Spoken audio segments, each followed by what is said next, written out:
Welcome, ladies and gentlemen, to the very first Daily Faceoff live fantasy hockey mock draft. Thank you so much for joining us. The festivities will get underway at 7 p.m. We have a large variety of TNN personalities, from former NHL players to fantasy analysts across the board. But I'm your host, managing fantasy editor of dailyfaceoff.com, Brock Segan, joined by my two co-hosts, Dylan D. Berthiaume and Beebs Bondy, Daily Faceoff fantasy analysts.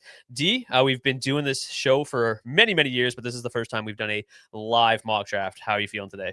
Doing good, man. Excited to get this underway. Been looking forward to it. I'm glad it all came together. It'll be a lot of fun. I like how you specified this is our first live mock draft, because it's actually not our first live show. Actually, funny enough, I believe we were in like season 3 or 4. We're now in 10 or 11. We tried to do a live show. I believe we had about 10 people who tuned in at the time. So we really appreciate kind of where this thing's gone. It's awesome to see, now we're sitting here with all these hockey personalities that, have been in the game, have written about the game, have talked about the game, and they're here on the DFO fantasy podcast, or fantasy show. So here we are. It's exciting times, and boys, I don't know about you, but this is my second draft, so I'm kind of in the middle of just the heat of it, and it's good times all around. I really enjoy draft season. I mean, if you don't, you're weird. Yeah, it's the best part of the fantasy season for sure. This is actually my first draft this year. I try to get them all tucked as close to the start of the season as possible, and get them all jammed in right at the end. But so obviously we've got a 12-team, 14-round mock draft today. Us three will all be participating. Just to give you an idea of who will be joining us today, we've got Matt Larkin will be joining us first, right before the draft starts. He's the managing editor of dailyfaceoff.com. Then joined by a few former NHLers, Matthew Barnaby, Jay Rosehill, Carter Hutton will all be joining us later as well. We got David Quadrelli from Canucks Army and the editor-in-chief of the Nation Network, Zack Phillips, who's the producer of The Sheet with Jeff Marek, Ryan Pike, who's the managing editor of Flames Nation, and then we'll be closing out the show with Tyler Yaremchuk, host of Daily Faceoff Live and Oilersnation every day.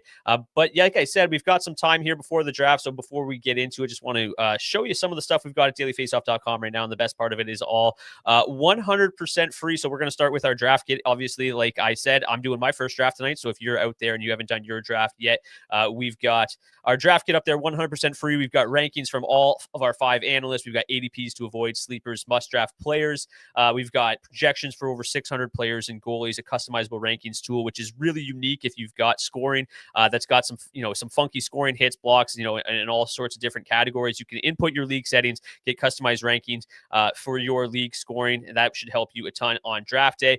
We've got a fantasy hockey strength of schedule tool. We do it, week by week as the season goes on, but this strength of schedule tool is based solely on the entire season. So we got the whole fantasy regular season, the whole fantasy hockey playoffs. So you can start planning ahead for those end of the season weeks. And then we've also got our consensus top 300. Obviously, all 5 of us got our rankings there together. And then our ADP versus the ranking comparison. And then if you just found the daily fantasy show here, we've got episodes you can go back and listen to, the positional previews for center, left wing, right wing, defensemen, and goalies.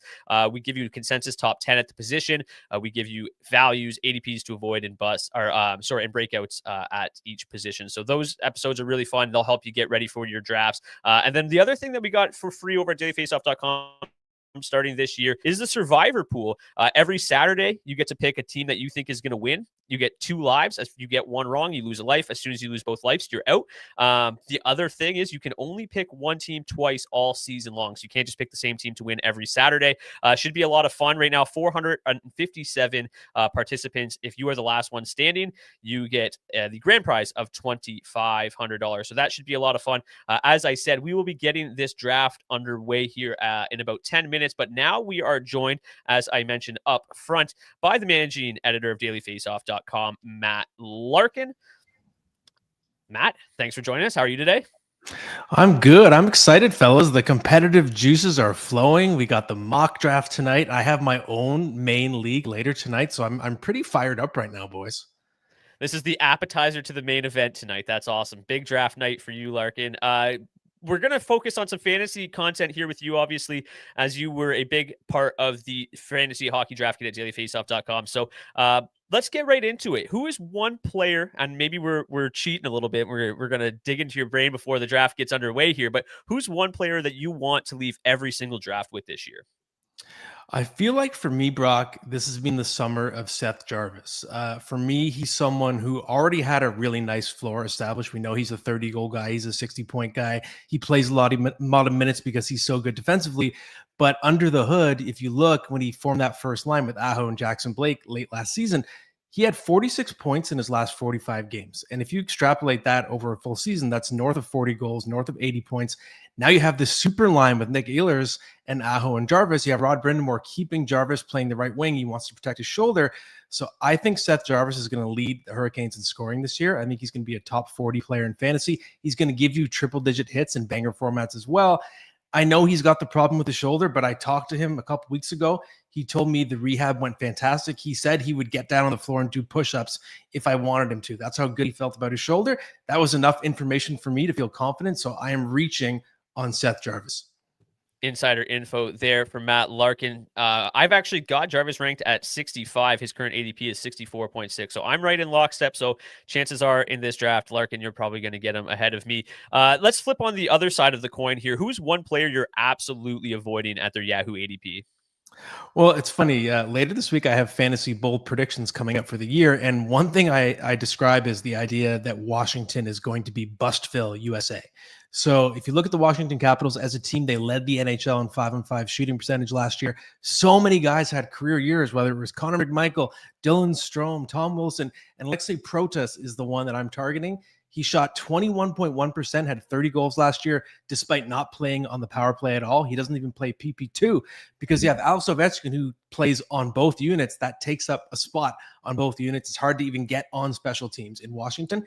So to me, that's a fluky total. He's not an elite generator of chances. Great real life player, but I'm pretty skeptical he can score 30 goals again. So I'm fading Protas right now. Yeah, I think we talked about Protas on the show pretty much every week last year because we're like this has to end eventually, and he just kept shooting at a ridiculous pace. One final question here, Larkin, before I let you get in the draft room and get ready to go here. Who is your favorite breakout pick for the 25-26 fantasy hockey season? Well, I think I'm going to get topical here, Brock, and say Anton Lundell. I would not have said that a week ago, but to me, he and not Sam Bennett is the main beneficiary of the Alexander Barkov injury. I know Bennett right now is penciled in to play on the top line, but Sam Bennett has had great line mates throughout his time in Florida. He usually plays with Matthew Tkachuk. He still has never topped 28 goals, 51 points in a season.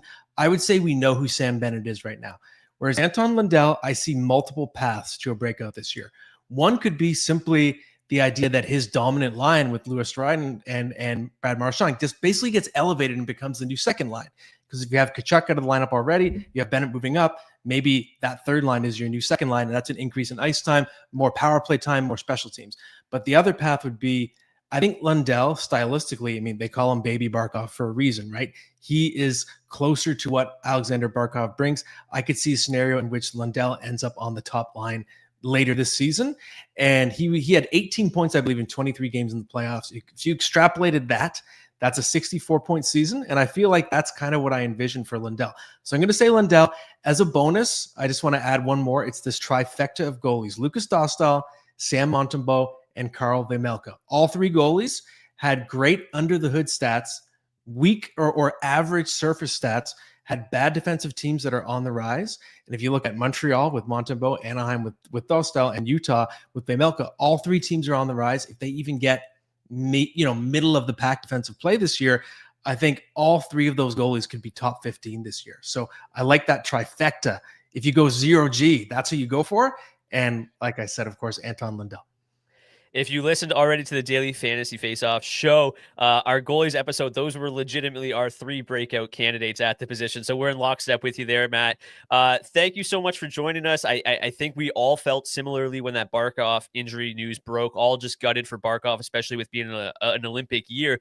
But it was like, how high does Lundell go in your rankings? It just kept moving him up. Like, okay, yeah, I think I would just keep going and keep going and keep going. So those two names are going to be super interesting this year now that with the Barkov injury. But thanks again, Matt. Do you have anything to plug at Daily Faceoff before you go?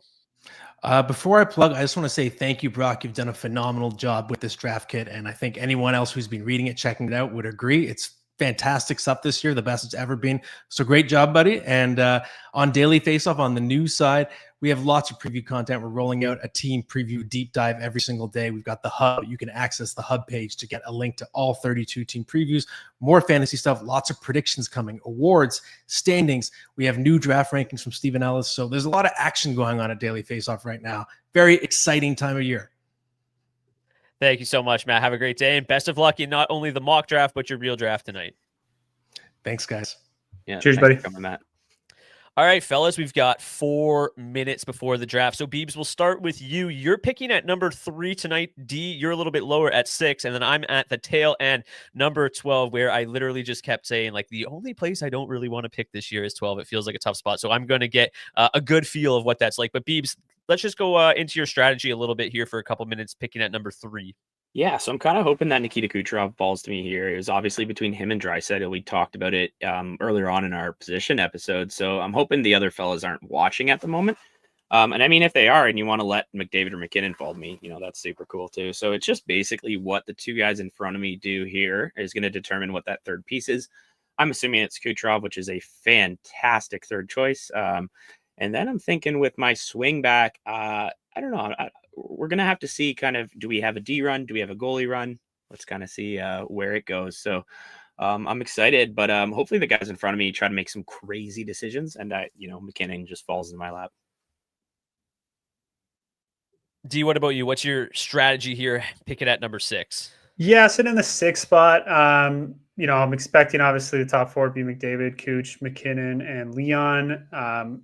Maybe Makar goes in front of me. I actually don't love Makar in banger leagues, or at least not at his ADP right around that 5-6 spot. I just think the lack of hits, you can kind of get some guys that give you a little bit more category coverage and kind of bring down that difference in value that Makar usually offers. So I'll probably be looking at either Pasta or Matthews at that spot, get some great shot volume on top of obviously some elite raw production as well. And we'll probably lean Pasta if you can believe it, but just would rather get that right wing off the board early. Yeah, I actually was in a mock draft a couple of days ago, and Pastrnak dropped like almost to me at 12, and I was like, okay, this is going to be some interesting decisions here. D, you brought up a good point here. I kind of buried the lead in terms of what is the categories for tonight's draft. So we're drafting 2 centers, 2 left wings, 2 right wings, 3 D, 2 goalies, and 3 bench spots. So just a 14-team mock.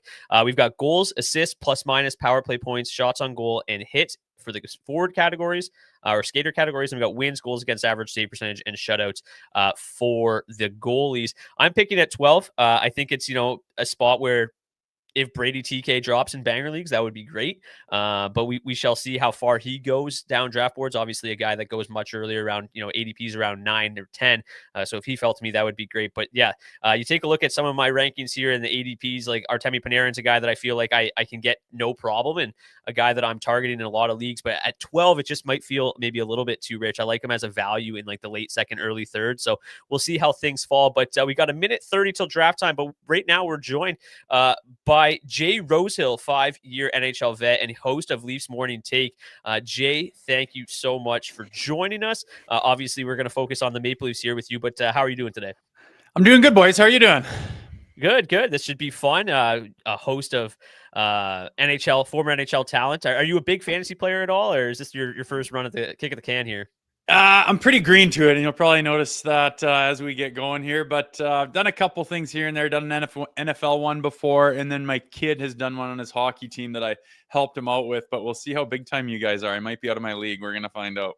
Yeah, you're in the deep water here for sure. Definitely jumped right into the deep end. This is what we live and breathe. But you live and breathe the Toronto Maple Leafs. So let's dive right in there. What kind of workload do you expect from Anthony Stolarz this year? Obviously, it was just incredible last year. They just committed to him financially, but he's never started more than 33 games. Is he a guy that can take on a heavy workload, or do you think that they're just looking to split him and Wool 50-50 when Wool's back? I think this season will tell us that. I think he's capable of playing, 50 games all day long. It's just going to be a matter of why are you playing him that long? Do you want to spread it out with him and Wool? Who's playing good? I believe you should go with the hot hand. Injuries has been something that has been a part of the story for both of them. But if you're talking about the past, I mean, if you're backing up John Gibson and Bobrovsky, like, are you going to knock the guy that he's not the number one on those teams? I mean, opportunity's everything. And I think from what he's gotten, he's done very well with. And, he had a big chance to take the spotlight last year and play in that market of Toronto. And kind of be the number one guy, although he's sharing it very much with Joseph Woll. And I think he took the opportunity and ran with it. So I don't see any reason to knock him for not having a whole lot of number one experience. Yeah, the draft is underway here. We'll get that up for you. We've got Connor McDavid first off the board, followed by Leon Draisaitl. We are locked and loaded. We'll stick here with Jay now. Who's your breakout pick from the Toronto Maple Leafs this year? It's tough to say, but I mean, you look at those new guys they brought in, and Matthias Michelli. I think if he gets a chance to play with Austin Matthews and Matthew Nyes, I think this guy could be the limit for him. He's a playmaker, a passer. He's got really good vision. I think that things were just not right in a lot of ways for him in Utah. He wanted out by all accounts, and he's got his wish now. I think he can go back to his old ways of putting up points like he did in Phoenix, yet he's on a much better team and he has the potential to play with a lot better players. So I could see him popping off and people thinking it's a really good signing. Yeah, we talked about him quite a bit, and as a guy that could break out, obviously, on Matthews' line there. Rosie, you're not in the draft right now. Just a heads up, you are in auto pick mode. So I see this. Don't worry. I'll finish with you guys and I'll get this figured out. No worries. So yeah, obviously a guy that we talked about a lot, but then Max Domi on the top line in practice today. Do you think that is more of a long-term fit, or do you think they'll go back to Michelli? Well, they've pretty been horned up to put him on that top line. And it, I know that line's had some chemistry in the past, which is great. But long term, I feel like Max Domi is just better suited to slot down a little bit in the lineup. If the Leafs are serious about winning the Stanley Cup this year, do you think is Max Domi the number one line on a team like that? I don't think he is. And I think he brings a lot of other things. That's not to knock him. I just think that he has, the capabilities of playing further down the lineup, maybe more in the middle six, where, he could bring some physicality and some grit and some energy and some intensity to the lineup and not have to worry about the number one guy up there.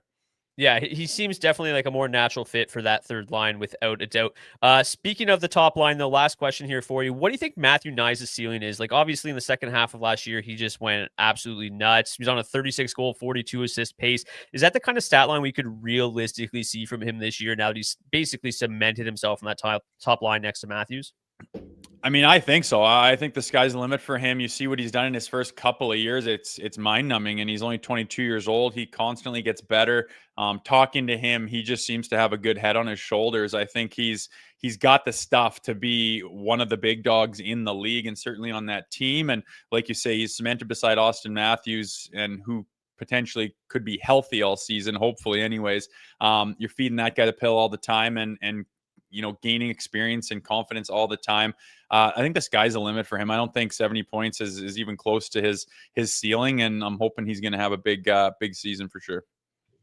Jay, thanks so much for joining us. Just before you go, if you want to give the people an idea of where they can find you this year. Yeah, Leafs Morning Take. Wherever you find your podcasts, and also on YouTube as well, on Leafs Nation 401. You can find us. We do 5 shows a week and all kinds of content coming out. So give us a follow, and you'll enjoy it if you enjoy the Maple Leafs. There's lots to talk about. Awesome, Jay. Thanks so much for joining us, and Thanks, we'll see you around. You bet, guys. Pleasure, Take care. bud.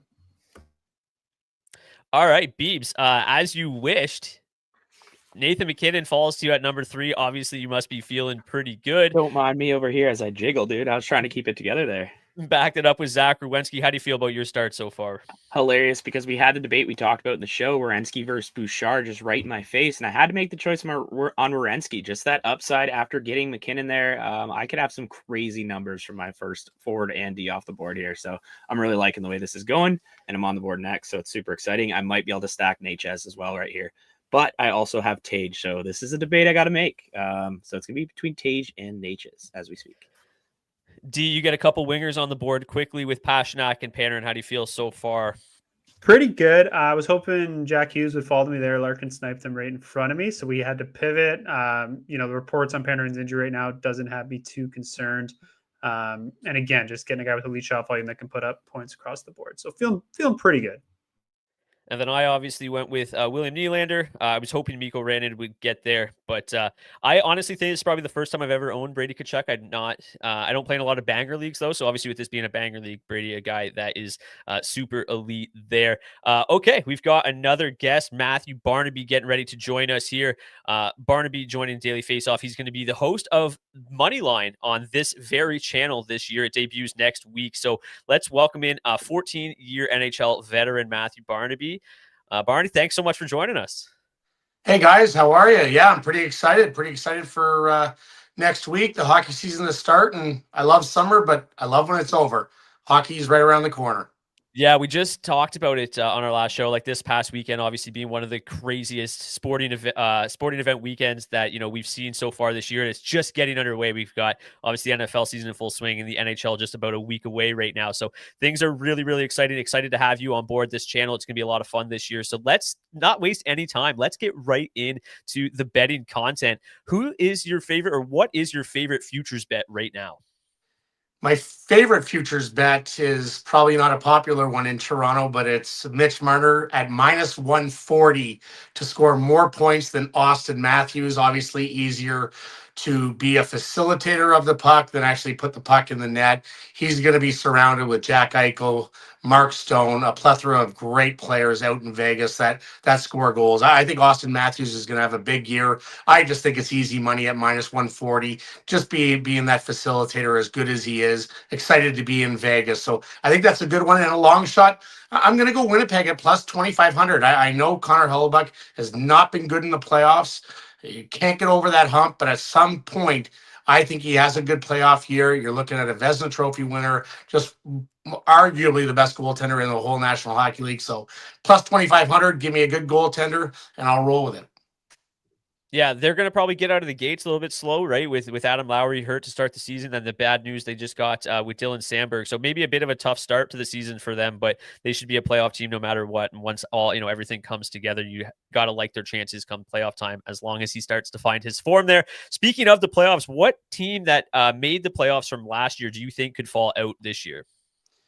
Listen, I know Noah Dobson's a great offensive player. They paid him a ton of money.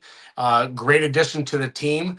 But this team had troubles keeping the puck out of their own net. They were minus 20 in goal differential last year. So a team, if you look like they were great at the end of the regular season, got into the playoffs, good young team. But if there's a team that could be a little bit of smoke and mirrors, I think it could be the Montreal Canadiens. They need good goaltending. They got to keep the puck out of their own net. And can they capture that magic that they had? I know Davidoff is going to be a great addition to that team. Noah Dobson's going to be a great addition. But this team is still a young team. And if there's a team that could fall out in the Eastern Conference, there's a New York Rangers team that could take the place of the Montreal Canadiens. Well, my next question was, what team that missed the playoffs last year could make a push this year? Who is that for you? Yeah, it's New York. I'll tell you a long shot. And listen, law of averages, Buffalo Sabres, they haven't made them in 14 years.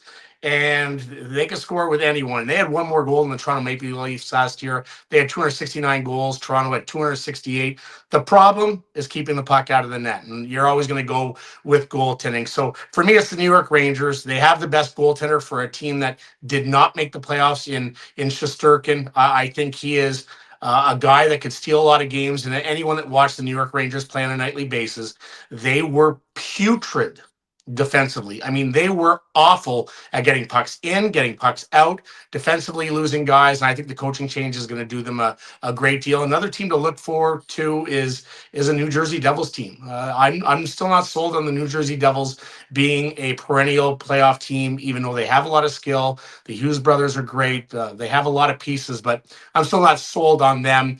They were great defensively last year. Can they do that in back-to-back years? Time will tell. So obviously you're big into sports betting. Are you a fantasy player at all, or are you just diving right in head first here?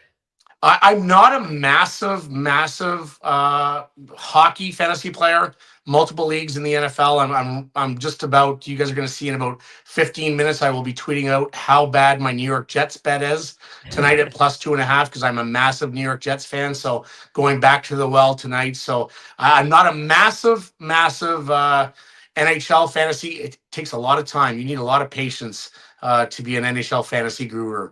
Absolutely. Just let the people know what they can expect on your show this year. Yeah, it's going to be a lot of fun betting, looking at, just game matchups, player matchups, who to bet that which way. And then I'll be jumping around from Barn Burner out in Calgary, jumping around to Ottawa's podcast, The Sheet with Jeff Marek. So I'm almost going to be a chameleon, just jumping around from show to show. And obviously the betting perspective is going to be a lot of fun. I'm really looking forward to it. It's going to be a great year. Awesome. Thank you so much for joining us, Matt. Best of luck this year. We look forward to seeing you around the Nation Network. Yeah, thank you so much, Matt. Cheers, boys. Good luck. Thanks, man. Thank you. Great to have you. All right. With that, I'm on the clock. This thing is just humming along at Is it a ever? rapid pace. But I'm feeling pretty good with where I've got Nylander, Kachuk, Netchas, and Bobrovsky. Obviously, Bobrovsky without Barkov, not quite as exciting, but still a big fan. I've been talking about Roman Josi all preseason, so I'm going to go ahead and select Roman Josi here. And then, boy, oh boy, man. Do it. I like Aho here, strict center. I like Fiala a lot. I like Theodore. Harley, I think, is going to be top 5. I think I'm just going to take the safety pick here with Aho. I've got a winger in Nylander, a winger in Kachuk. Give me a center with Aho.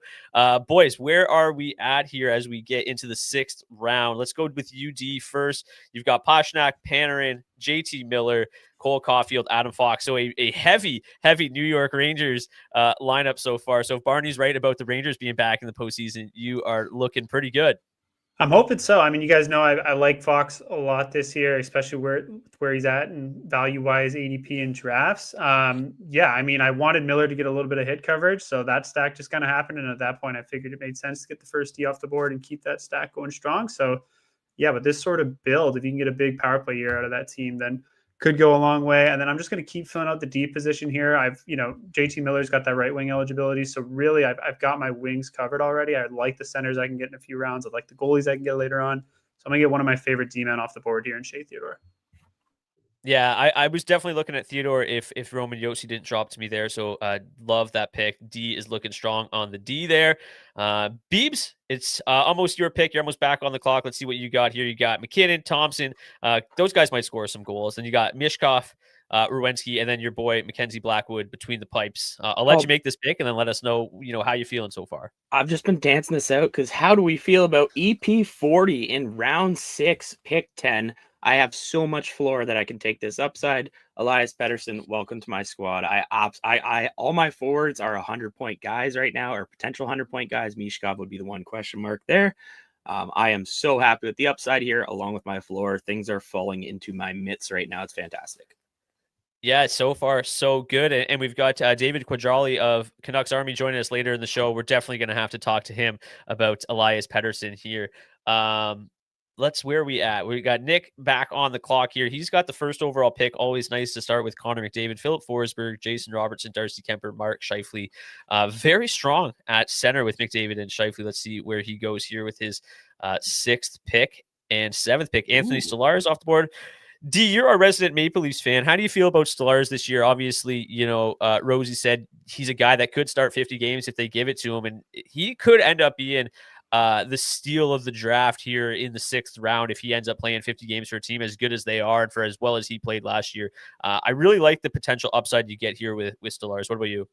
Yeah, especially with kind of the cloud over that goaltender room right now. I think if we were talking about a couple of weeks ago, they would have been more married to kind of giving him around half the games again and keeping him fresh for the postseason, and kind of letting them battle it out like Rosie was talking about and just stick with the hot hand. But yeah, with everything that's going on there right now and kind of the uncertainty, I think there's a chance for him to really run away with that job, and the ADP obviously not really reflecting the change in the news. But there's just so much up in the air right now that it's hard to say. But certainly worth the upside that he offers at his current ADP. Yeah, he feels like a really nice pick for if you want to wait a little bit on a goalie, right? You're not really that worried about the splits. You're not really worried about the win equity there. You're going to have, quality in both those categories. It's just a matter of how much he ends up playing is really going to be what determines it. Beebs, you went with Kevin Fiala, friend of the show for a long time, a guy that is dropping way too far at drafts, in my opinion.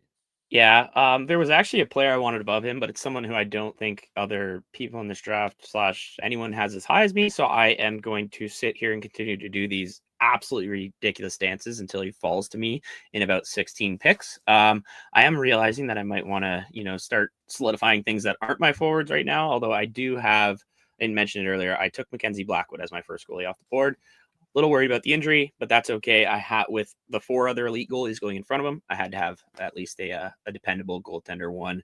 And if he's healthy and runs all year, we're going to be laughing this year. So yeah, I'm loving the squad. I'm team bounce back, baby. Yeah, and we've got over 800 live viewers right now. Thank you guys all so much for tuning in. We've got a little bit of a break here in between our next guest. So if you want to fire any fantasy hockey questions that you might have in the chat, we'll be happy to answer them as we go along here. This is quite easily the fastest draft that I've ever been a part of. So things are coming at us quick, but if you got questions, we'll be happy to answer them as well. D, I was really hoping Dylan Gunther made it back to me. Not super pleased about that. I was also hoping on Thomas Harley, a little bit higher than, on ADP than I'm a little higher on him than ADP. So I was hoping he'd make it all the way back, but Yaremchuk snakes him there at pick 80. Oh boy. I don't even remember who's on my team now. I'm in a blender. Okay, well, Carter Verhaeghe. Only 20 seconds on the clock. Yeah, I know. It comes up quick. Big Carter Verhaeghe guy this year as well. There's a little bit of payback for D taking Gunther. So I'm going to take Verhaeghe for sure. Cue him up so I don't blow this in the next 10 seconds. So we'll go Verhaeghe with the first pick. Just tons of shooting and goal scoring potential there. Love that pick. The D here, don't feel great. Dustin Wolf, I don't mind. Zibanejad's a guy that I like to have a bit of a bounce back year. You know what? I kind of want to take my second goalie. You know what? I'm just going to do it. Give me Stuart Skinner. There it is. I've been drafting him in every league. I'm just taking him. I feel like there's just so much upside there. Actually, it's a good time to say on Yahoo, just to find him. I believe he's like 200 plus ranked. So if you do have him in your draft, definitely someone you could kind of sneak at realistically at this point for sure. Yeah, he's just going too late. Like now I've got goalies in Bobrovsky and Stuart Skinner that like those are two of the best teams in the entire NHL, and there's lots of win equity there. If he doesn't bounce back, it's going to be a bad pick, but I think he's worth the gamble for sure. D, I'm curious, were you looking at Skinner there on the way back, or are you going to wait a little bit longer? Well, he wouldn't have made it back to you, so but I probably would have tried to sneak one extra round in. This is why I love waiting on goalies, because I feel like in these rounds you can really just clean up at the wing and the center positions. There's two guys that I really like here that I actually would have taken above Gunther in banger leagues. But again, I think it's just goes to the importance of knowing your league mates and knowing who they like and who they like to go after, because I had a really strong feeling that Gunther wasn't going to make it back to me, but I could get either one of Konechny or Svechnikov here, who just bring a ton of additional value in banger leagues. I think I'm going to go with the slightly... let's do it. Let's go for the upside. Let's go Svech. It's a mock, right? That's the point of doing these kind of tests out, see how it all goes, and have some fun with it. So yeah, I just love what Svechnikov can offer. We talked about him a lot already this preseason, but if he finally sees that bump in usage, and I still just think there's some unlocked offensive upside there. But at this point in the draft, I think he offers such a steady floor that he's going to deliver on this ADP either way because of what he gives you in the shot and hits categories. Yeah, he's just he's just such a big dude that like you feel like it's got to happen eventually. Like maybe we're a broken record just continuing to talk about this breakout, but we mentioned it, like Stankoven moving to the middle, if that works out like and unlocks a little bit, like he really hasn't had a great center to play with unless he spends half the time with Aho over the last few years. So it's gonna be interesting. Closing on the end of the 8th round here, I'm obviously not looking so hot here at the bottom of the draft. You two a little bit higher, 3rd and 4th. That is probably the price you pay for drafting Stuart Skinner higher than what Yahoo thinks should happen. So Beebs, Zibanejad was the one I was thinking about there. Obviously you're excited to have him back, all the way moving back to you. One of your but sleeper picks, great value if he has a bounce back season. Yeah, absolutely. And he was the guy I was kind of mentioning in my previous talking session there. He was the one I thought would fall back a little bit more. I am incredibly high on this guy, almost 50 picks higher than the ADP that's going. And that's where I thought I could sneak in Kevin Fiala. So now that I have both, I'm very happy with that decision. If it would, the second you mentioned his name earlier, I was like, Brock, shut up. But you were right on the ball. And if he does bounce back, unreal. If he doesn't, that's okay. We have other players that can fill those holes. But between him and Elias Pettersson, one of them's got to bounce back, right? I am back on the board, though, and I am thinking I'm going to shore up my goaltending and take my second one.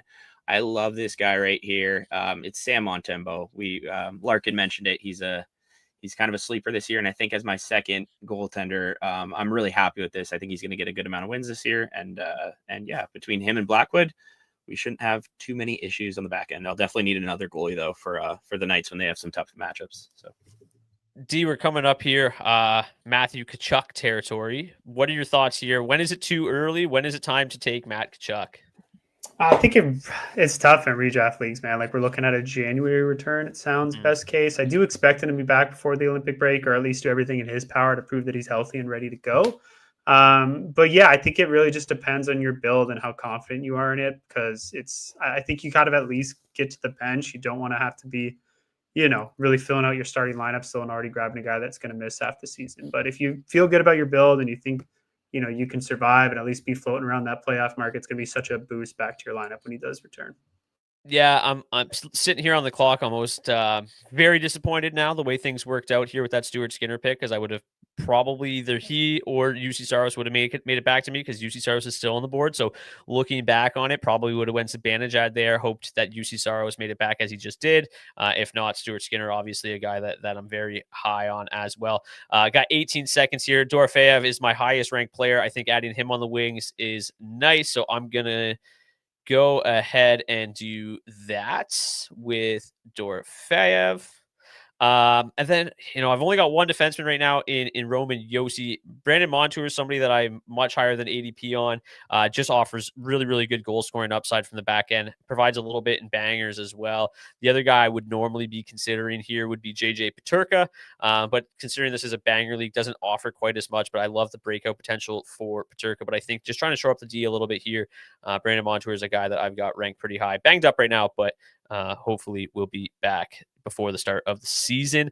Let's go back to our draft results here as we are in the 10th round. Things are just absolutely cruising. We're just going to be sitting here with guests shooting the shit by the end of this show, the way this draft is just humming along, which is totally fine with us. We've got lots of great guests coming shortly. We're going to be joined by Carter Hutton, 10-year NHL veteran and host of Daily Faceoff Live. So that will be great when Hutz gets in here. And 10th round already, going to give us lots of time to break down our rosters as well, which is great. JJ Peterka goes to Hutz there in the 10th round. Jackson Lacombe, Luke Hughes, still unsigned, but obviously a guy that we expect, or at least Jack Hughes expects to be power play 1 quarterback. He's really hoping that ends up being the case. A lot of the people that joined this draft, they were asking like, hey, how long do you think this is going to take? I'm like, probably an hour. We're going to do this in 30 minutes. Yeah. The craziest part is we're in a keeper league where you keep 10 players, and we always laugh that the draft takes 45 minutes, and this one might actually take even quicker. So touche, Brock. Well done. Yeah, not bad. We are moving along at a rapid pace. D, back-to-back goalies there. Waiting on goalies worked out well for you. Getting to, obviously Vejmelka, a guy that you're high on this year. And then UC Saros, I think, is in a big bounce-back spot. We're actually going to talk to Carter Hutton about that a little bit in a little bit. What are your thoughts here going back-to-back goalie there? Yeah, I mean, obviously, this is just the time where I have to pull the trigger and just whatever really fell. I, love Vejmelka. Would have loved like one of Montembeault or some of the other higher upside guys that we're talking about. Saros, though, it was either going to be him or Decord there for me. I just really wanted a guy who's going to at least give me a ton of games that I could play matchups with. And then I'll probably look for a third goalie later in the draft, maybe a backup or a 1B that can give me some better splits, because I think I'm at a bit of a risk there with Saros, but really feel good about what Vejmelka can offer me as a workhorse on what should be a playoff team this season. Yeah, Vejmelka could just be an absolute stud.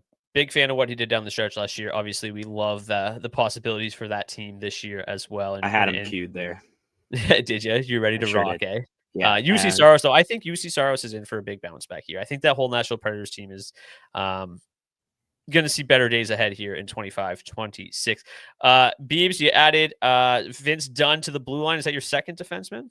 That is. I was getting a little worried. We're starting to lose basically PP1 guys or defense who occupy power play 1. So I'm going him. And then right here, I'm going with my breakout here, Zeev Buium. He is coming to my squad to complete my D. Again, the upside on this team is just insane. I really wish we could just roll with these squads, because this has gone better than I could ever imagine. So yeah, we're great, and we now no longer have to worry about defensemen.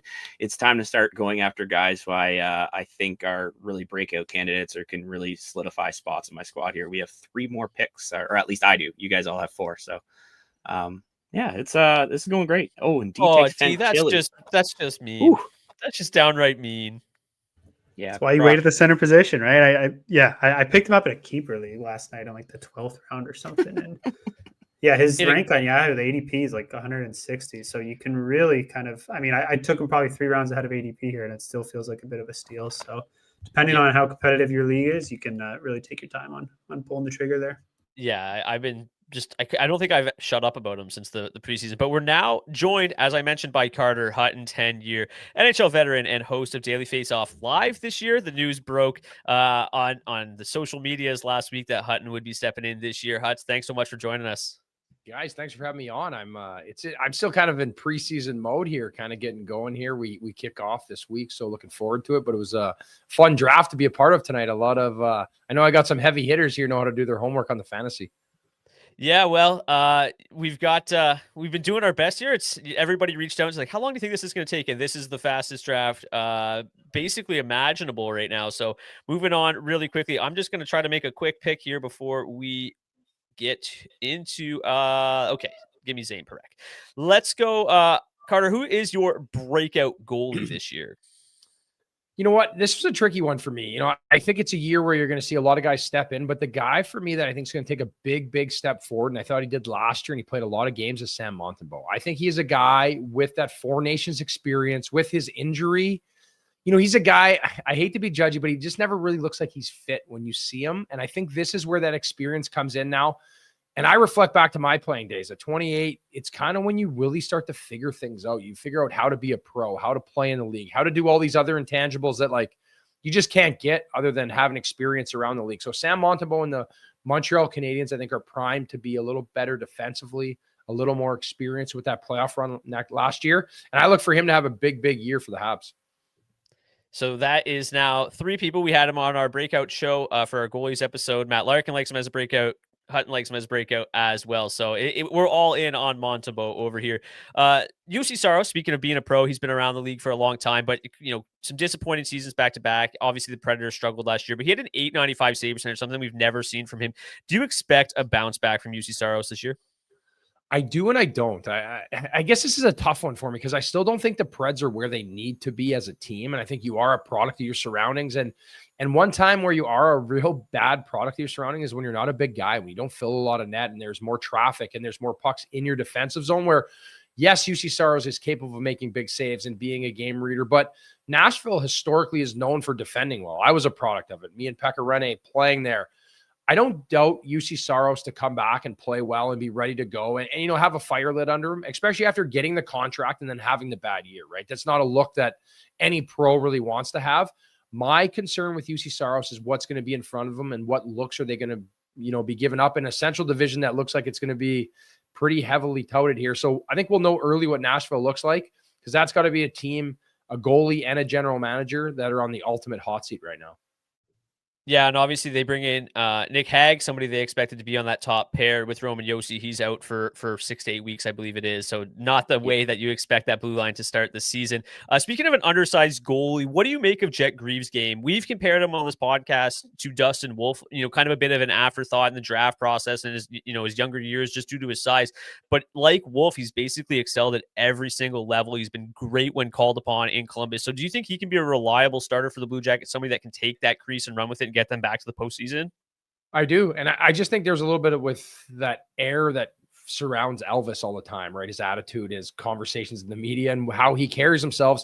And at times where this Columbus team needed a save, you know, they weren't getting it. And I think for Jet Greaves, Dustin Wolf kind of paved that road and we're kind of losing that mindset where you need to be 6'3", you need to be 6'4", you need to be humongous to be a goal. No, you need to be good and you need to make timely saves. And I think he has that capability.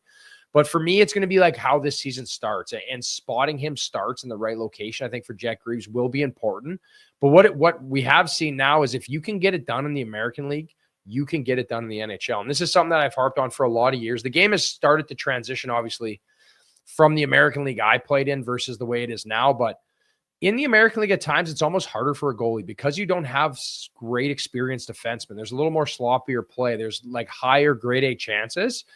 And that being said, I think that transition now for a goalie, it's more just between the years of managing the moment and having the mental capacity to step in and play in front of 20,000 and not really, you know, for me, thinking back to playing in Peoria when there was 500 fans, you know, where now you're in this situation where, you know, it's a little more demanding. And I think these younger goalies are just more equipped when it comes to sports psych and it comes to just being better, well-rounded athletes ready for the moment. So I look for Jet Greaves to be a big impact, and I look for the Columbus Blue Jackets to, try to make some noise this year with that offense they have. And Dean Evanson, he demands a lot defensively, so it should be good. Huts, thank you so much for joining us. And before you head out here, just let the people know where they can find you this year. Yeah, so I'll be on DFO Live every day with Tyler Remchuk. We're starting on Wednesday, so we're looking forward to it. It's going to be a fun year. This is I was kind of bounced around the network for a while, so I kind of found a home here with Ty, and really looking forward to getting started here this Wednesday. Awesome. Thank you so much for joining us, and we look forward to see you on DFO Live this year. Thanks, guys. Yeah, thanks, Cheers, Carter. bud. So with only 2 goalies, I really want to take Frederik Andersen here, but probably not necessary in a 14-team league. So I'm going to go with the high upside of Will Smith to close out my draft. Okay, we are now joined by David Quadrelli, who is the editor-in-chief of the Nation Network and of Canucks Army. David, thanks so much for joining us. Yeah, thanks for having me. Beebs, you sniped me on Elias Pettersson, man. I got to say it right now. I was watching the draft, and I was like, oh, none of these guys are going to take Elias Pettersson, and you sniped him. And I think it's a great pick. No, I couldn't believe he lasted that long. That's pretty crazy to say, because I think you're either really high on him like we are, or you're completely out on him. So I thought someone would actually jump quicker there. So when he came around to me, I've been jumping in my seat like a child this whole show, and he was one of them that made me do it. So hearing you say that makes me solidify that pick so much more. I'm sorry to rob you, buddy, but that is fantastic.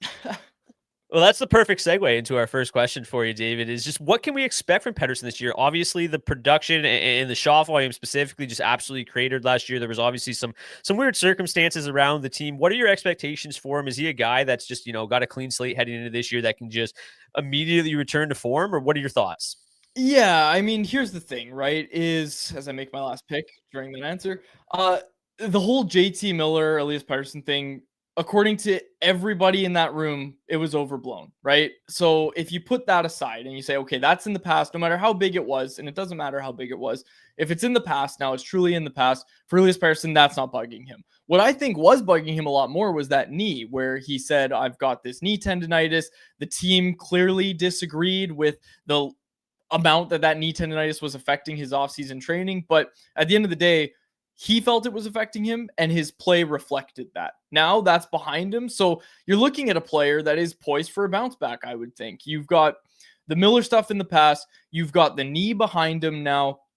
He's looked more dynamic in the one. We've only seen one preseason game, but one preseason game and the training camp we saw him at, he looked noticeably more dynamic. And I think that's the big thing for him is the point totals are going to come. But for him, it's so much about just, how are you at protecting the puck? He says he's added 13 pounds, just over 13 pounds in the offseason. He does look bigger, like standing next to him. He definitely looks like he's put on some muscle. So you're looking at a guy that I think should be ready to bounce back this year. Again, they're going to need him to, right? Like he is there. Filipinos look great so far, don't get me wrong, but he's their team. Like him and Quinn Hughes, you need both of those guys to be clicking and playing at their best for this team to succeed. So again, he's a guy that has risen to the occasion in the past. And I think this is going to be one of those years. Why I wanted him and why I was a little upset when Beebs snagged him from me was I think this is going to be a bounce back year for him. Speaking of injuries, obviously Thatcher Demko is somebody that's dealt with them over the last few years. How do you see the Canucks handling their goaltending split this year? Because from a fantasy perspective, Demko is a guy that's being drafted as a goalie that's going to see 50+ starts. Is that realistic, or is he going to be a guy that's going to leave fantasy owners probably wanting more? It's going to be 50+, I think. I don't think it's not going to be a 50-50 split for these two guys. And what I advise against, and what I always, when I'm doing my projections for this year, what I keep saying is we saw the best version of Kevin Lankinen last year before he got to a new career high and he kind of fell off at the end of the season. We know with Thatcher Demko, you get the best version of Thatcher Demko when all of his ligaments are working. So you need to limit those starts as well. So really, if you're the Canucks, you get the best from both of your goaltenders if you limit their starts. So I think that's the mentality that they're going to have. What's that going to look like? I think it's closer to maybe Demko getting 52. I don't want to see him go over 55, but it's going to be in that range, I think. I think you're going to see 50 to 55. Now, what the Canucks have done in the past, and to the detriment of Thatcher Demko, is they get tempted to run him when he's really playing well and the other guy's playing so-so. I think a really underrated part of the Lankinen extension and them locking him up is that the Canucks really needed a solid 1B behind Demko, because what inevitably happens is there's such a clear step between the 1A and Demko and the 1B and whoever it's been in the past that they get so tempted to just run Demko, and that's what ends up happening. And then they end up having an injured starting goaltender in the end of things. So again, like Casey DeSmith was fine the year he was here as well, but he was just fine, right? So you get tempted to run Demko, and that's exactly what they did. And of course, they lose him right before the playoffs in the 23-24 season. So Lankinen's a really underrated part of it all, but I think it's going to really help them kind of find this sweet spot that you're looking for, where you don't overwork them and get them close to 60 starts. All right, and one final thought from you here, just quickly. Who is your breakout candidate from the Canucks this year? Last year was maybe Kiefer Sherwood. They had a couple guys, Connor Garland, that took nice step forward. Do they have a big breakout candidate on the horizon? Big breakout candidate? I'm not 100% sure, but I'll give you a name. Playing top 6 minutes right now, and looks like he could be poised to do that. Jonathan Lekkerimäki. He's a guy who we kind of came into training camp with a pretty clean slate. He looked pretty bad in the in the start of training camp and even the first preseason game he got into. But the past 2 preseason games he played, Friday and Sunday, he was a main contributor in both of those games. His off-puck skills look to have taken a big step in the offseason. This is a guy that, if he hits, which they want it to, make no mistake about it, started training camp last year on Elias Pettersson's wing, started it on Philip Heedle's wing this year. They want him to be a top 6 contributor this year. If he's able to hit as a top 6 guy, that's going to allow them to put Connor Garland on the third line because he can drive his own line. It's going to give them a whole different looking top 9. So if Lekkerimäki can be good enough to play on a top 6 line, he could be a guy that gets big minutes and also power play time. So again, if we're talking point totals, Lekkerimäki's kind of my guy that I'm keeping an eye on right now. David, thank you so much for joining us. Let the people know where they can find you this year. Yeah, CanucksArmy.com. Canucks Conversation is the podcast, and I guest on all the Nation Network shows. So you'll probably see me talking to Yaremchuk quite a bit. We do our crossover episodes every time the Oilers and Canucks play. We always have a good time. But yeah, you'll see me all over the Nation Network. Excellent, Quads. Thank you so much. Best of luck this year. We look forward to seeing you around the network. Cheers, boys. Yeah, thanks for buddy. coming. All right, we've got Zack Phillips on deck here, but we've only got about 6 minutes left in the draft room. So let's quickly break down our rosters. Beebs, you picked first, third, but first of the 3 of us. So why don't you go first? Let's pull up your team here. Yeah. As I mentioned, I am super satisfied with this team. It's a very high-end roster. I had McKinnon fall to me with that first pick. Couldn't have gone much better there. And then Werenski coming in at 2. I think we solidified 2 fantastic positions. I got Blackwood as my goaltender 1. So as mentioned, if he can stay healthy, I am super happy. I guess I'll just start with my goaltending though. So I have him. I grabbed Sam Montembeault. You've heard how high everyone is on this show here. I think I got him as a steal as my second goaltender. And then to close it out with my third goaltender, it was my 13 of 14 selections. And I actually debated going with Blackwood's backup, Wedgwood, just in case there is an injury here, yada, yada. But for the fun of the show and because I wanted to just block Brock, I grabbed John Gibson because I think he's going to have a fantastic year. And I think he's kind of being slept on here. Now back to my roster itself. A lot of guys that we were very high on the show about that maybe the general ADP wasn't. As we saw with David there, I got Elias Pettersson, who I think is a guy who has that 100-point ceiling. I also grabbed Mika Zibanejad, as you mentioned, kind of in the same boat as Pettersson, a guy who could take that next step. But realistically, with the roster I have, I just need 1 of 2 to take that step, and we are laughing. I have a favorite breakout candidate of mine, Matvei Mishkov, and as well, I also got Matt Coronado, who is we've talked about. Me and Brock kind of popped off about him on our episode where we just looked at players going at the bottoms of drafts, and I think he's a fantastic choice there. Very happy to get him when we had a Calgary beat reporter also in the draft. And then to close out, I took Alexis Lafreniere. I think this guy's kind of we've seen fellow analyst Johnny Lazarus just say this guy has 100 points in him somewhere. we didn't see it last year, but he's getting put right back in that position again on the top 6, hopefully top power play. And with having Zibanejad there, if they both hit, this team is going to be disgusting.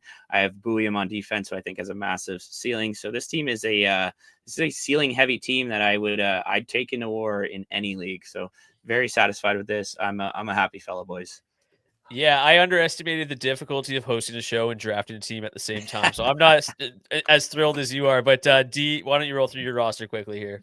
Yeah, pretty happy. I think last week really got into it. I had that Ranger stack going on. Grabbed Shea, which I was really happy about, and then got McAvoy really late to kind of pair him with Pasternak as well. So if that power play sees any sort of bounce back, we'll be sitting pretty there. I love the upside with Caulfield. I really like the offense production I'm going to get out of my blue line. So I kind of wanted to just to supplement the, extra categories a little bit with my bench and pick up guys like Svechnikov and Tippett, who can really just fill categories across the board. Tippett's one of my favorite bounce back candidates this season. And then a goal, we had to do some patchwork because, we cleaned up on all the value early up front. So got Famelka, who I'm, definitely feeling the best about. And then I got 2 workhorses on what I think best case are going to be fringe playoff teams in Soros and Decord. But the idea there is to kind of play the matchups. They're going to be in there almost every night. So kind of bounce back and forth between the two, depending on who they got. So overall, pretty happy with how it played out. And finally, my team. Again, I underestimated how difficult this might be, but it looks a lot messier without the, Nylander, Kachuk probably not going to play center on this roster. I've got Sebastian Aho on the bench, Logan Cooley as well. But, obviously got some starting with Brady Kachuk. I didn't have to go too banger heavy after. Got some guys that'll chip in about a hit per game, which is nice. I got Marco Kasper late, who's going to be about 2 hits per game, so he should help. But overall, I think the offensive upside here is pretty stout. There's a lot of shot volume on this team when you look at guys like Brady and Verhaeghe and Dorofeev. Just a lot of volume here. I got a couple double-digit goal scorers in Yossi and Montour. I think Zane Parekh, we're going to talk to Ryan Pike shortly. I think Parekh is a guy that, similar to Lane Hutton last year, is just poised to steal PP one time in Calgary and could explode. And then obviously took a big early swing on Stuart Skinner, bounced back, but pairing him with Bobrovsky, I think I have just elite win upside here. But let's now bring in Zack Phillips, who is the producer of The Sheet with Jeff Marek. He's also the host of Leafs Nation After Dark. Zack, thanks so much for joining us. Thanks for having me, guys. I appreciate it. Are you a big fantasy player at all, or were you kind of diving in head first there? So I used to be a lot, and then it got out of control where I was in like 3-4 fantasy hockey leagues. I was probably in 3-4 fantasy footballs, in an NBA one. And then last year I said enough, and I went to 2 fantasy football leagues, cut all the hockey out. I was like, I spend all day talking and looking and watching hockey. I was like, I'm just going to not worry about this for a bit. And then this year I am back to 3 fantasy football leagues and 3 fantasy hockey leagues. So the 1 year off didn't last very long. Yeah, it's hard to stay away for long. And I kind of feel it, though. People always say, like, you must play in a lot of leagues. I'm like, I actually don't. Like, I talk about it all day, and I don't really feel like staring at it all night. But speaking of, hopefully you got some of these guys on your teams. Who is your breakout player for 25-26? Okay, the one guy that I did grab, and breakout is like a loose term that I'll use here when I do talk about it, but it's Robert Thomas. And what I say loose term, like, we know who he is. He's an established player. Like, it's not like we're going to find something out here about Robert Thomas that we don't already know, but more so what I mean when I'm looking at it, and I did end up grabbing him. I just think that this is a guy who was right there when it came to the Four Nations, picking Team Canada last year. You could kind of debate on where he was at in that bubble. I think there's going to be a drive to get him for himself to get onto that Olympic team this year and be much more in the consideration to be a guy to be on the team. I personally think he should be there, but it's going to take him having a good, strong, solid start to the season to make sure that he does push through. Like, obviously, John Cooper and the selection staff, they're not just going to solely base it off of that. They know who these players are. But I kind of feel like we're just getting to that point with him where he's just going to keep taking it to that next level. You can see the physical and mental maturity already. He's won at every single level that he plays at. I kind of feel like we're just going to get that 1 year from him where all of a sudden we look around and go, oh my God, what happened? And it's like, well, he was holding on. It was coming through. And then all of a sudden it was that year where he's trying to push to make the Olympics. And all of a sudden it just breaks through. Yeah, I think this year is going to be so interesting with the Olympics being back. There's going to be a lot of those guys that are just going to explode and be like, oh, yeah, they want to be on this team more than anything. Speaking of surprises, what team do you think is going to surprise us the most this year, whether good or bad? So, I mean, I feel like they're talked about a lot, but it would be like Anaheim, and Utah are the two teams that I think are going to be, like when you see people and they're like, oh, surprise team to make the playoffs, like Utah is going to be one of them. I feel like Anaheim is going to be one of them for a lot of people. I mean, I was talking to Laz earlier today. I kind of get the feeling he's pretty high on the Ducks there as well. So those are the two teams I think would be good. The one team that I think is probably in line to take a decent step back here is the LA Kings. I know that they weren't some world beater team last year, but I thought that they were better than where they were at standings-wise going into the playoffs. I mean, obviously matching up with Edmonton in the first round. I thought it was going to be the year they got through. And, I mean, we were pretty much like a blown clear away from the LA Kings getting through the Oilers last year. I just don't know how they sustain this season. The Kopitar announcement that he's going to be going, it feels like they got worse on the back end when you look at the guys who left, and then, I mean, like who they replaced them with. No disrespect to Cody Ceci, but just not quite the defenseman that you have. Like when you're losing guys like Gavrikov coming out of the lineup, like it just doesn't match up that way. So that's one of the teams that I'm looking at to kind of go the other way.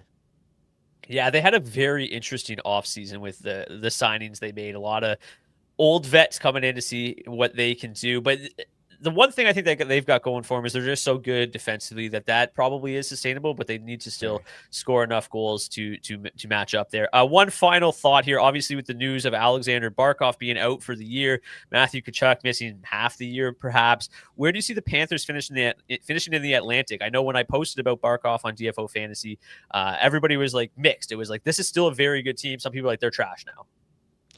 So the problem that I have with the Panthers is I think if they were like slightly worse, they could take one of those years where they're just like, okay, screw it. Gavin McKenna, like, let's see what we can do, how close we can get there. I think that who they have and the mentality they have in that room, they are too good, as you said. Like you said, some people are mixed on it. I think that they're too good to fall that far off. I still see them in the playoff picture. I don't see them falling out. I mean, Tkachuk will come back to this team, just a matter of when that's going to be. I'm a Leafs fan. I cover the Leafs. I don't want to see this happen, but for the sake of chaos, it would be pretty entertaining if, like they're calling Bill Guerin and wondering about Kirill Kaprizov and what he's up to, and then maybe start calling on Sidney Crosby and asking Kyle Dubas. Like, let's get nuts. Like, why not? And if there's ever a team to do it, it would be the Florida Panthers. So I would be very, very concerned about them going and making some big splash. And that whole like state tax thing, and maybe that's kind of helpful. Maybe they could fit some players in. I don't know, but I see them falling back, not out. That's kind of where I'm at on the Panthers this year. Yeah, I think that's fair. And they've kind of become the villains of the NHL right now. So if they were to go out and make a huge splash like that, it would not be surprising in the least, but it would also be like everyone would be just so upset. But Yeah. Zach, thank you so much for joining us. Before you head out, just let us know where the people can find you this year. Yeah, so Monday to Friday, 1 Eastern with Jeff Marek on the sheet. Produce that. Jump on there with him a bunch as well. And then I'm a part of the Leafs Nation channel. So I do the Leafs Nation After Dark show. After every single game that they do, go live. Going to start up Thursday for the second last preseason game. Saturday, last preseason game. So I'll be on there. And then I jump on with the boys on the morning show every now and then, whether it's guest hosting or filling in for Alberga or whatever it may be. You can find me on there as well. Excellent. Thank you so much for joining us again. Look forward to seeing your coverage this year, and best of luck with everything. Good luck being back in fantasy too. Yeah, thanks, Zach. Thanks, Cheers, bud. guys. Appreciate it. All right. We are just waiting on a couple more guests. We've still got Ryan Pike to join us and Tyler Remchuk. So we'll stick around here, chat some fantasy. If you guys have any fantasy hockey questions, we'd be happy to answer them right now. D, we'll start with you. Like, where do you think things go with the Panthers here? And just like from a fantasy perspective too, like what, obviously Larkin talked about it a little bit, but what are your expectations here with guys like Bennett? Even like, where does it go with Verhaeghe and Bobrovsky? Like how far is the ripple down effect? Yeah, it's going to be interesting, man. I do think like Lindell's got the type of build to kind of supply a lot of the good things that Barkov does for that line at 5v5.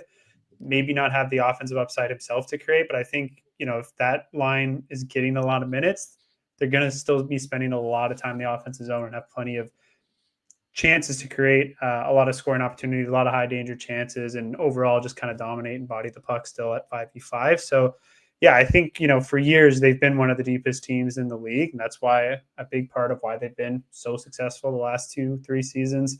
So I think that's really going to be what gets tested this year. They're going to have to, maybe lean on those what will now be their top two lines more than they would like. But I'm with him. I think they are more than capable of doing it. I still like the offensive upside for the wingers. I still like what that power play can do. I think they have more than enough pieces there. Maybe they look at bouncing Reinhart to the middle a little bit. Obviously, he's got a lot of experience doing that in Buffalo. And obviously the injury with Barkov opens up a lot of room in the cap, especially if they're not expecting him back for the playoffs. So I don't know if that's a move they make right away, but obviously as we get closer to the deadline, they'll know how realistic it is with the cap kind of being applied in the playoffs this year. It's not like they can just go all out with that LTIR space, but certainly will be something worth monitoring because they'll have all the room in the world if they feel he's not going to be ready to return the postseason to make a big splash at the deadline. Beebs, any quick thoughts from the Panthers before we get to Pike here? Yeah, I hate saying it because realistically, this is kind of almost it's a blessing in disguise for Florida. They can see what they have in Anton Lundell, see if he can really, take those minutes for when maybe Barkov needs to lose a couple when he does return. Because they obviously are not going to want to lean on him 20 plus if he has these injury problems that we've seen. So it's good for that. They can kind of see, where Mackie Samoskevich can take a step forward. Just little pieces here. And as you guys mentioned, there's such a standard of just excellence in that room that I'm kind of with Zach. I think they might take a step back, but they're not going to take a very far step back. So it's going to be kind of scary because what if they come out of the gate the exact same, or not the exact same, but relatively close to what we've seen in previous years without these two superstars. And then with these guys coming back, it could be really scary. I think whoever lands them in the playoffs is going to get a much better team than they'll be seeded. And it's going to be pretty cool to see, if these guys can take these steps forwards. And if they do, damn, Florida knows how to draft. Florida knows how to do it all because that might be a little scary. Yeah, it's going to be super interesting. They're so good defensively because they've got two elite two-way centers in Barkov and Lundell. So without one of them, it's going to be crazy to see what happens. But we are now joined by Ryan Pike, managing editor of Flames Nation. Ryan, thank you so much for joining us. And you jumped on with me during our fantasy hockey team previews. And for the people that missed it, I'm going right back to Zane Parekh. I'm so interested. I can't stop talking about him. I just drafted him. I just see the future of him being PP1 immediately. So to me, he's had a really good preseason so far. I was diving into some of the numbers today, and I know that you've been talking about him on X a lot, how good he's looked so far. So at this point, do you feel like he is making this team, and do you think that he is inevitable for Power Play 1? He's making the team. He's going to have to actively play his way off the team. And I'll just say this, for the Flames, let's call a spade. Rasmus Anderson at some point is going to be somewhere else. And that means they're going to be, in all game situations, really riding Mackenzie Weegar insanely hard, which means that it just for sheer, survivability, they're going to need someone to take a lot of those heavy power play minutes. And I think Zane Parekh is going to be the guy that gets them. So I think at the get-go, you're going to see a fair amount of Parekh on the power play. But I think if he shows any kind of affinity for it at the NHL level, and or an Anderson trade happens, Parex's numbers on the power play in terms of ice time are only going to go up. It's like so similar to the Lane Hutton situation last year because Mike Matheson was the incumbent and he was playing like 25 minutes a night. And you're like, that's probably not feasible. So it's probably going to be similar with Weegar. They're going to have to dole back those minutes a little bit, and Parekh on the power play is a good way to do that. Yeah, definitely. And it's just, they only have, a few guys that really have established roles. And I think it gives an opportunity for someone like Parekh, who has that kind of, prodigious offensive output. I mean, some just crazy numbers at the OHL level. I think they're going to give him as much reign as they can to really put his stamp on the power play. Next, we've got Matt Coronado going very late in fantasy drafts, but in the second half of last year, he was on pace for 32 goals. Could he be a legitimate 35 goal, 35 assist player this year? Like we saw the minutes started to increase last year. He was up over 19 and a half minutes a night. That seems like that's going to be the case again this year on the top line with Kadri and Huberdeau. Is he a guy that's destined for 19 plus minutes? And is he a 35 type guy this year? I think so. He's one of the few right shots they have on the club, and I think that gives him an advantage as far as the forward group goes. But especially down the stretch last year, like when the games really mattered, he was one of the guys. You know, there were 2 or 3 guys that consistently scored big goals for them, and so I think that's gained him a lot of leash with the coaching staff and with his teammates. And I think, you know, when the going gets tough, I think they're going to try to put the puck on his stick as much as they can in key situations. Yeah, and just my question here for you, Ryan. I'm brutal with goalies this year, so we obviously had to go with, well, not this year, every year. So we had to go with the Dustin Wolf-related one. So if you had to put numbers on it, how many starts do you think Dustin Wolf gets this year, and how many wins do you think correlate with those starts? Oh, I think they're gonna. I think he's gonna play a ton. I think probably the games played starts with a 6. His backup at this rate is probably going to be Ivan Prosvetov, who has never really had a really strong role in the NHL. He's been a decent 3. He had a good year in the KHL last year, but let's be honest, he's no Dustin Wolf. And much like last year, the Flames are going to succeed or fail based on how far Dustin Wolf can take them, probably. And so as a result, if Wolf is playing well, I think they're going to do what they need to do to manage his rest, to manage his recovery. But also, if there's an important game, he's going to be playing it. So I think 60 plus games played. I think if his win total starts with a 3, I think the Flames are in the playoffs, and I think they're going to give him every opportunity to play enough games to win 30 plus. If you had to make a statement today, are the Flames a playoff team this year? If they make it, they're going to eke in the last 2 games of the season, much like last year. They lost a playoff spot in the last 2 games of the season. So I think they're going to be one of those teams that, you know, we're going to be looking back. You know, we look back at a couple of games they played in January in St. Louis and going, oh, if they just got a point, they would have made it. I think we're going to be looking at a few stretches of this season one way or the other and going, that's the game or 2 that got them in, or that's the game or 2 that kept them out. Would just give us the Battle of Alberta in round 1. That's all we want. That's all we want. Oh, I was on with Yaremchuk the other day, and we were talking about what Pacific team is going to make the playoffs. And I'm like, I have the Oilers finishing first in the Pacific, and I have the Flames eking in as the last wild card. And wouldn't that be lovely if we just got a Battle of Alberta for the second time in 5 years? It would be so tasty. Thank you so much for joining us, Ryan. Just let the people know where they can find you this year. I'm Chained Her Radiator, producing content at flamestation.ca. And yeah, we have a lot of exciting stuff coming up, both on the Flamestation YouTube channel and on the website. Excellent. Thank you so much. Best of luck this year. We look forward to seeing your coverage. Thanks, Ryan. Thanks, guys. Thanks, buddy. And he's been waiting patiently. Tyler Yaremchuk now joining us. He's the host of Daily Faceoff Live, also the host of Oilers Nation Every Day. He basically, I mean, if Pike's chained to a radiator producing content, you are chained to a radiator with a microphone in your face right now. Yeah, we're getting to that point. Wednesday, things get back up, going 100% DFO Live, ONE. So I'm excited. I'm sad summer's over, golf season's done, but I'm still excited to talk hockey. Speaking of golf season, you had a pretty fun off-season content with the hole-in-one challenge. Fell just short, but boy, that was I think all 3 of us were at, like, the chat was blowing up all day. We were like, "Are you still watching, Ty? Like, I can't shut it off." Yeah, it was insane, man. There were like just random people showing up to the course being like, I was watching all day at work. I had to stop on my way home and like say hi. So it was pretty crazy. I'll do it again next year, and hopefully it doesn't take 18 hours or whatever it took. It almost took 18 minutes, so that would have been something. That would have been, you know, a little anticlimactic, though. Yeah. But let's dive into the Oilers here. Obviously, you know, me and you have been talking a lot this offseason, and you came on our show. I went on your show, and we've talked a lot about this Hyman injury and what's going to happen. And as it stands now, it looks like Trent Frederick is likely to open the season on the top line with McDavid and Leon. But then Tomasic was on power play 1 today. So, you know, if you had to pick between the 2, who puts up bigger numbers while Hyman is out?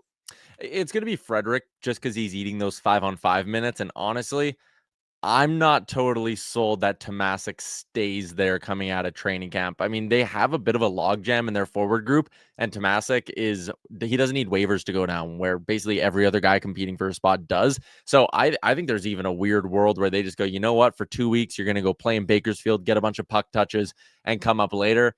I would probably bet on him making the team, but still, I see a path in potentially not making the team at all. And obviously the Frederick 5-on-5 stuff will help. The other thing too, from a fantasy perspective is, maybe Frederick holds that 5-on-5 spot when Hyman comes back next to McDavid and Draisaitl, and they have Hyman playing with Nuge, and they try to spread out the scoring a little bit. Like, as soon as Hyman's back, he's getting his power play spot back. So, like, Tomasic will just be irrelevant come the middle of November, no matter what, versus Frederick. Like, you'll get that first month of upside, and there's at least an outside chance that, hey, maybe he's clicking up there and he ends up holding onto that spot for longer than we think. We joked about it on our last episode about, like, we've seen these bigger body forwards step into this role in Edmonton and it work in the past. I mean, we had Zach Cassian had a big year there. Pat Maroon had a big year there. What are your expectations for Frederick on that line? Like, do you think he is a worthwhile late flyer in fantasy drafts? I mean, this is the guy who scored 18 goals a couple of years ago with the Boston Bruins, and his line mates that year at 5-on-5 were Morgan Geekie and James Van Riemsdyk, who was well past his prime at that point. Like, the idea that he doesn't know how to produce or he won't be able to produce with McDavid and Draisaitl, like, that's just not true. And the other thing, people kind of, pick apart the scouting report on him. Well, he doesn't move particularly well. Well, he doesn't have great hands. Well, he doesn't have a great shot. He plays a very simple brand of hockey. And when you're playing with Connor and Leon, sometimes the simplicity is beautiful and it works, right? Like Maroon did not have a good shot or good hands or a particularly high hockey IQ. But what did he do? Put his head down, stick down, went to the net, and let Connor and Leon basically bank pucks off of him for a full season. He scored 27 goals. So I think Frederick's simplicity is going to really, really help him in this. And I absolutely think there's a chance he sticks and he's fantasy relevant all year. Tyler, we talked a lot about Stuart Skinner potentially as a bounce back candidate this season. Obviously, the Oil did nothing to address that goaltender situation in the offseason. Seemed content to run it back. It seems like there's a real chance for Skinner to reestablish himself as a clear number one and maybe pile up some wins with the goal support he'll have in front of him. So what are you expecting from Skinner this season? If you had to forecast, what are you looking at for starts, wins, goals against, and save percentage? Yeah, first off, I'm all in with Brock on Skinner just being a great play fantasy-wise and a good bounce back, because when the entire hockey world is watching, he falls apart, right? And the bad goals, like, they look bad, so they go around on Twitter and they go viral, and everyone laughs at how terrible the Oilers goaltending is, and no one ever wants to give him credit for the good moments. I mean, back-to-back shutouts in round 2 against Vegas, back-to-back years out-dueling Jake Ottinger in the Western Conference Final, like, easily the best goalie in both of those series, and yet people still point the finger at him and laugh because they pull up a clip from the Cup Final. And listen, I'm not saying this to be like a total Stuart Skinner defender or to be like, he's going to win the Vezina one year. Like, he's not that. He doesn't have the elite upside.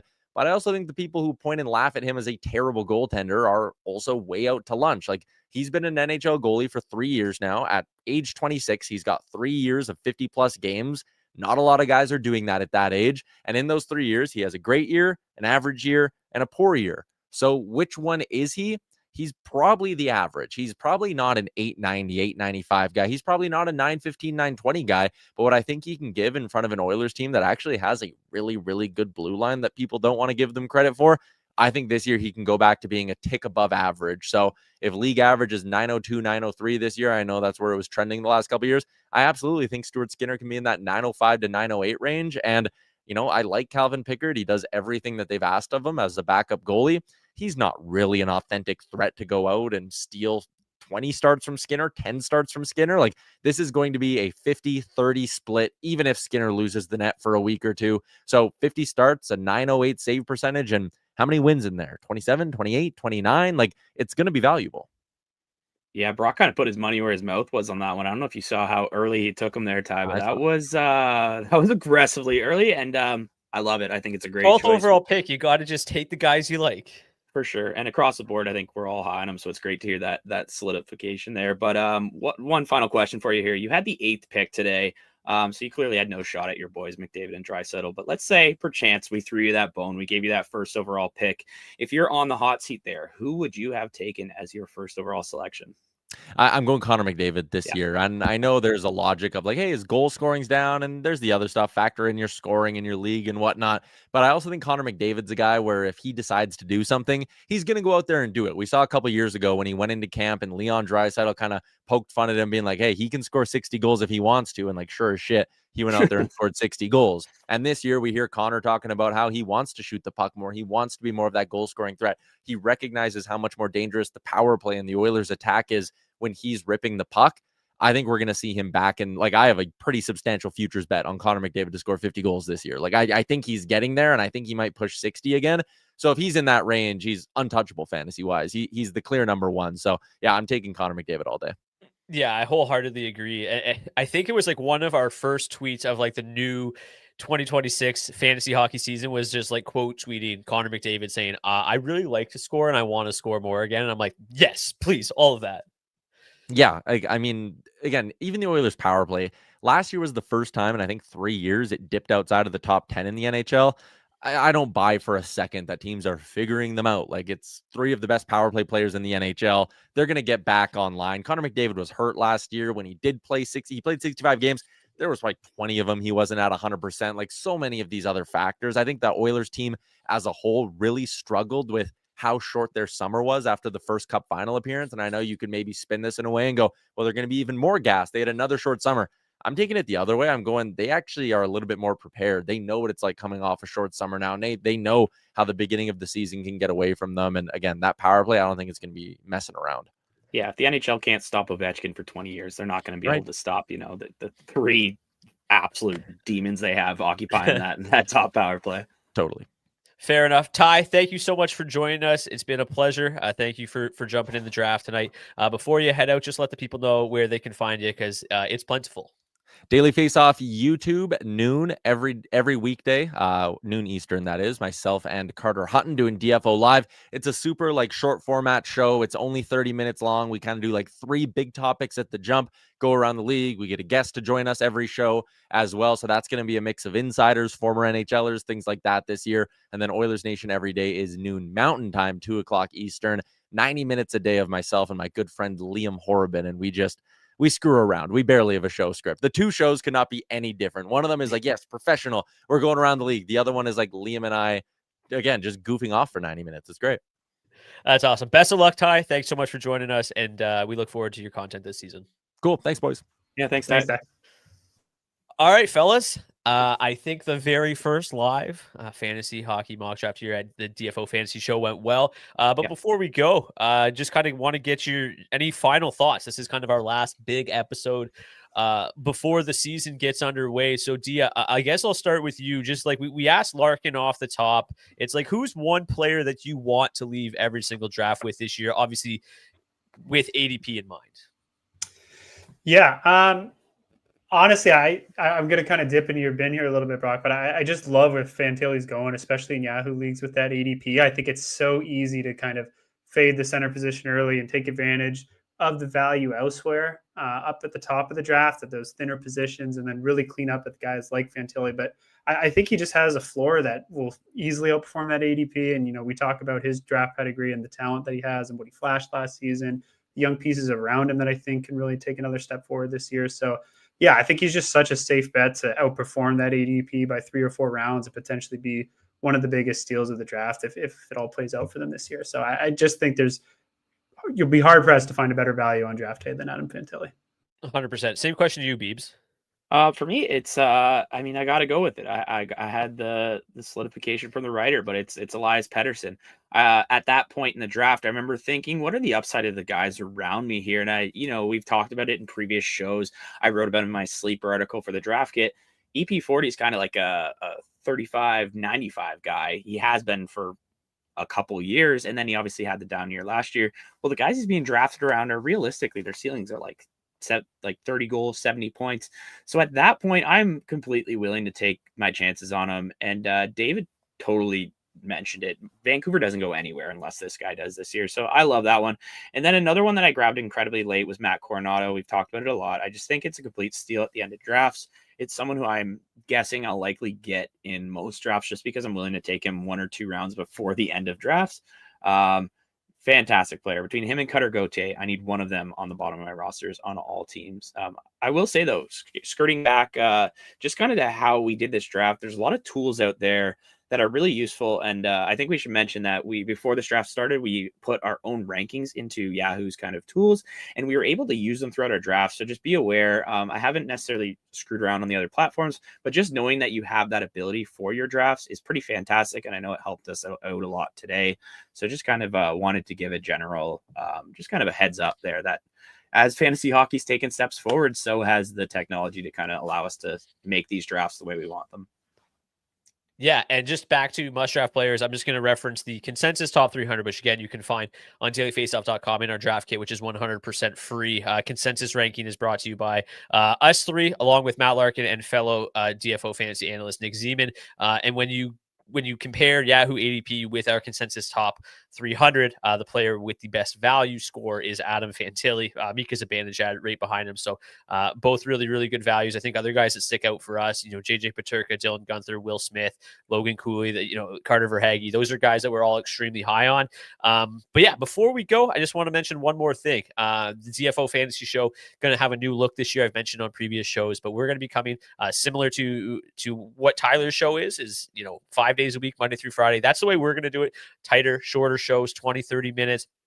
Mondays is going to be me by myself. I'm going to be breaking down the strength of schedule for that week, giving you some of the streaming candidates for the entire week. Also recapping the week that was before and find some good waiver wire targets or buy low, sell high. We're just going to look at the week that was, look ahead to the week that is. On Tuesday, we're going to just kind of go around the league, talk to different beat reporters and different people from around the Nation Network as well, and just try to get a sense of, what things look like under the hood with that specific team, whether it's a big topic. Like obviously, we'd be very interested to talk about the Florida Panthers right now, something like that. Wednesday will be with Beebs. We're going to call it Waiver Wire Wednesday. So Beebs will be coming on. He'll be providing all the waiver wire content with me this season. Thursday, we'll have Dylan on. We're going to talk about the weekend. We're going to look at Friday, Saturday, Sunday, get the best weekend streaming options.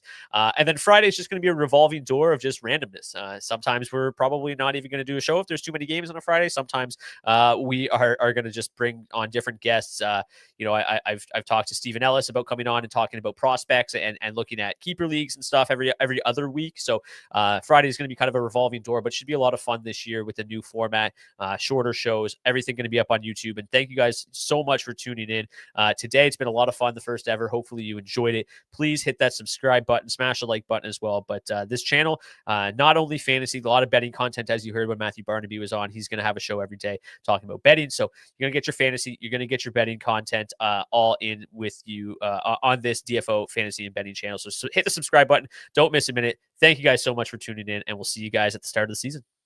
That was fun, wasn't it? Peace.